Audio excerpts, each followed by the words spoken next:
This video is going to be about applying Newton's first and second laws to angular motion. So we can think of Newton's first law, which states an object in motion should stay in motion until acted on by an unbalanced force, and an object at rest will stay at rest until acted on by an unbalanced force. This law is similar when applied to a rotational object. It applies to rotational equilibrium. So for a rotating object, we could say an object continues to remain stationary or to move at a constant angular velocity unless acted on by an external torque. In other words, an object which is rotating will continue to rotate with the same omega, or rotational speed, angular speed, unless it experiences a torque, and an object that isn't rotating won't start rotating until acted on by an external torque. So there's no alpha unless acted on by an external torque. If we apply Newton's second law to angular motion, it has to do with the angular acceleration of the body that the torque is acting on. We could state Newton's second law of angular acceleration as the torque acting on a body is equal to the product of the moment of inertia and the rotational acceleration, angular acceleration, sorry.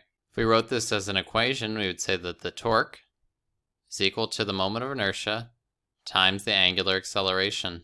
This looks really familiar to the force is equal to mass times acceleration, which is the form of Newton's second law you learned previously. This new term, I, is moment of inertia.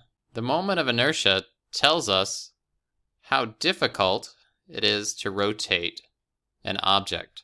Similar to an object with a high moment of inertia would be hard to accelerate, cause to rotate. Similar to an object with a high mass would be difficult to accelerate. Now let's do an example. The figure here shows the forces acting on a sphere of mass m rolling down an inclined plane without slipping. What we're going to do is we're going to determine the acceleration of the center of mass of this sphere. We can start out by writing an F-net equation. So F-net equals mass of the sphere times its acceleration. And we look at all the forces acting on our sphere.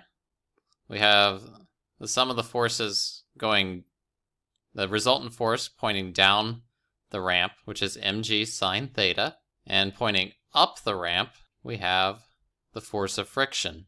And we're going to make that negative because that's going to cause, it's acting opposite resultant force pointing down the ramp. Now in this case, the frictional force is going to cause the sphere to rotate. And because it's causing the sphere to rotate, it's applying a torque on the sphere. So we can write the force of friction as torque on our sphere. It's the moment of inertia times the angular acceleration. The torque is equal to the force of friction times the radius of the sphere acting on it. And if we look up the moment of inertia of a sphere, we find that it's 2/5 mr squared times the angular acceleration. We can further simplify this equation by substituting for alpha. So alpha times r is equal to the acceleration. So we can substitute a over r for our alpha value.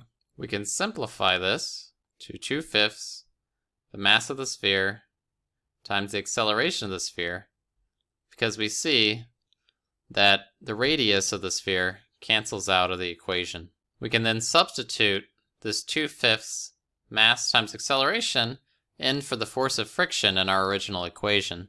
So the mass times acceleration of the sphere is equal to mg sine theta minus 2/5 ma, mass times the acceleration of the sphere. We see that the mass is in every term, so we can cancel it out. And we can solve for the acceleration by collecting the like terms and combining them. Then in the end, the acceleration of the sphere rolling down the ramp ends up being equal to 5/7 g sine theta. That's the end.